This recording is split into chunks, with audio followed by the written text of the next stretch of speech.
Gracias a la SEP, de niño así recordaba la noche triste. Un día llegaron los españoles a Tenochtitlan, queriendo conquistar a los aztecas. Sin embargo, estos pelearon contra los invasores derrotándolos, y por esa razón Cortés lloró en un árbol. Fin.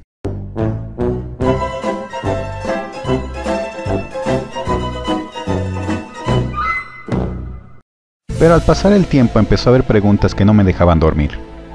Entre ellas, si se venció a los españoles, ¿por qué entonces nos conquistaron? Entre otras. Y hoy se llega a tener la opinión de que no debería llamarse Noche Triste, sino Noche de la Victoria. Así, hablemos de todo su contexto.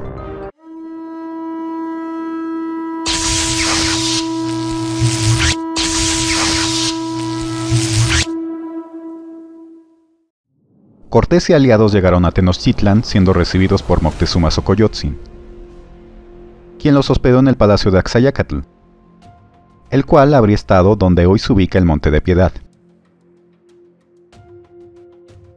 Posteriormente, Cortés fue enterado que Pánfilo de Narváez fue enviado desde Cuba para apresarlo.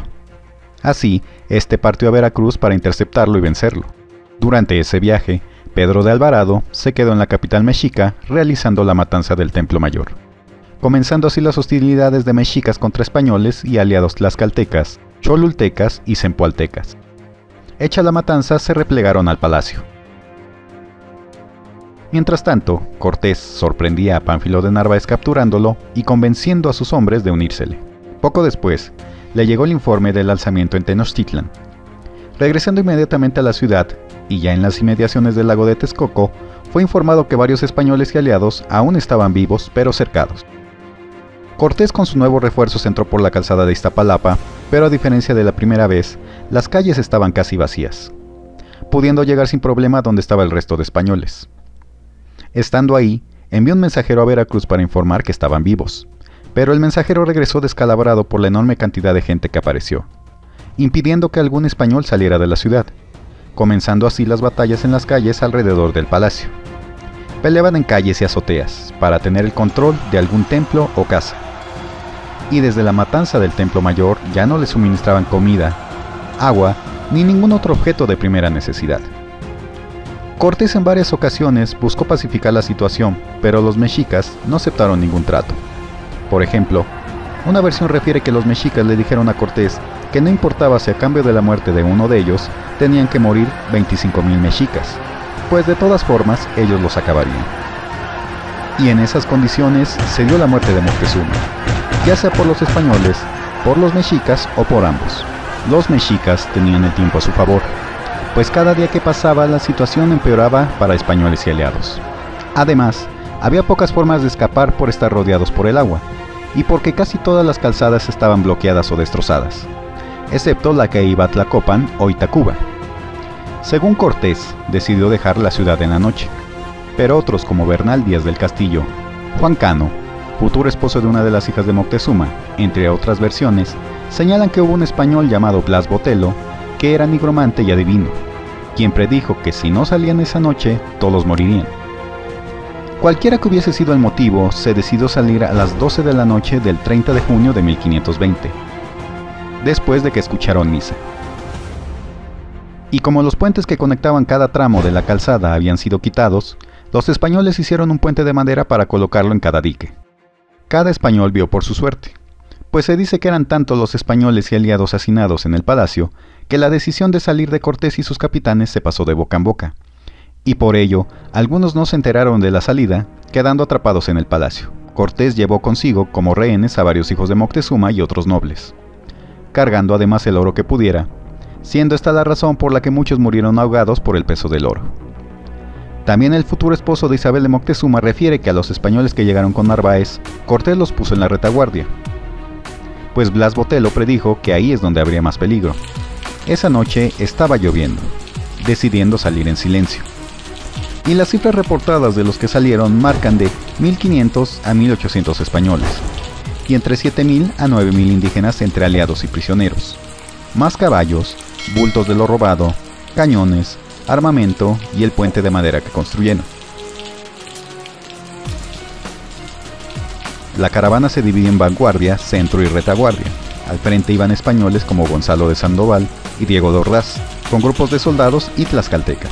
En el centro, Cortés, Cristóbal de Olid, la Malinche y prisioneros, mientras que en la retaguardia Pedro de Alvarado, Juan Velázquez, soldados de Narváez y aliados indígenas. Las crónicas no se ponen de acuerdo sobre cuántos canales pudieron pasar sin resistencia, pues Sagún refiere que hasta el cuarto canal fueron descubiertos, y otros que antes. Y cómo fueron descubiertos tampoco existe consenso, pues una versión señala que fueron descubiertos por una mujer que sacaba agua del lago, otra que un arma española se disparó accidentalmente.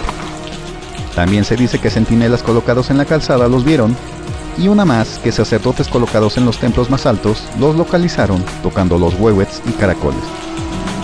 Una vez detectados, escuadrones de guerreros mexicas y tlatelolcas se abalanzaron sobre la caravana, cayendo una lluvia de flechas y rocas, rodeados por delante y por detrás, llegando por los flancos infinidad de canoas desde las que se abalanzaban a la calzada. El desorden cundió entre los que buscaban escapar, y si bien el primer canal roto lo pudieron pasar con el puente que construyeron, en los demás irían cayendo caballos, soldados, arsenal y objetos robados, animales y objetos que se iban apilando, los cuales servían para que los de atrás pasaran. Y por ejemplo, algunas versiones dicen que Pedro de Alvarado en uno de los puentes lo brincó con un madero largo, y entre todo ese caos, Cortés logró escapar, surgiendo siglos después la mentira del árbol de la noche triste, árbol que no es citado en fuente histórica alguna, solo siendo comprobable que Cortés lloró, aunque claro, este se pinta como héroe apoyando a sus hombres en las cartas que mandó a Carlos V, nunca mencionando que hubiese llorado, pero este suceso sí lo narran otras versiones. Los sobrevivientes a la calzada llegaron a Tlacopan, pero contrario a lo que la mayoría cree, varias versiones dicen que este no paró en donde hoy se ubica el supuesto árbol de la noche triste, pues esa zona seguía siendo zona dominada por los mexicas. Así Cortés solo organizó a los sobrevivientes en Tlacopan, pues por todo ese camino había maizales crecidos, donde se escondieron guerreros, los cuales a su paso salían para matar a cuanto español y aliado pudieran. Así, si este lloró y se detuvo en algún lugar, fue más adelante, en un cerro donde había un templo dedicado a Mayahuel, la señora del pulque, lugar donde pudieron reagruparse y descansar, poniendo ahí después de la caída de Tenochtitlan una iglesia a la Virgen de los Remedios. Posteriormente, los sobrevivientes tlaxcaltecas los guiaron para regresar a Tlaxcala, bordeando el Gran Lago. Pero en todo su camino iban siendo cazados por jaurías de grupos afines a los mexicas, realizando ataques relámpagos a las filas sobrevivientes. E incluso hubo otra batalla más días después en Otumba, donde a pesar de la superioridad numérica, no pudieron acabar en definitiva con los españoles, llegando hacia Tlaxcala.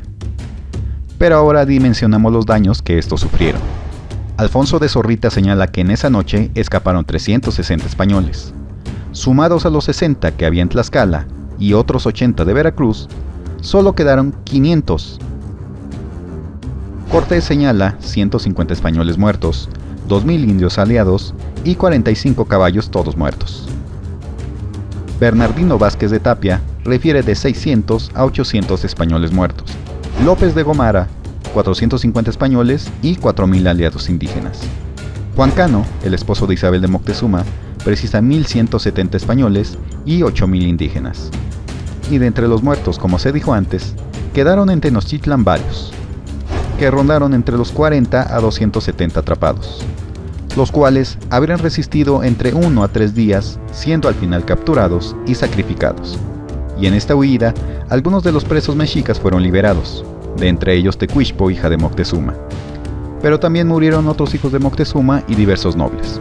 Así, todo lo anterior es parte de lo que reportan las fuentes escritas de esa noche. Y en su caso, desde mi punto de vista, esa noche fue una victoria pírrica, pues se ganó una batalla, pero al final se perdió la guerra. ¿O ustedes qué opinan? ¿Cómo le dirían a esa batalla? Dejen su opinión en los comentarios y gracias como siempre. Felicidades a todos de parte de Alcu.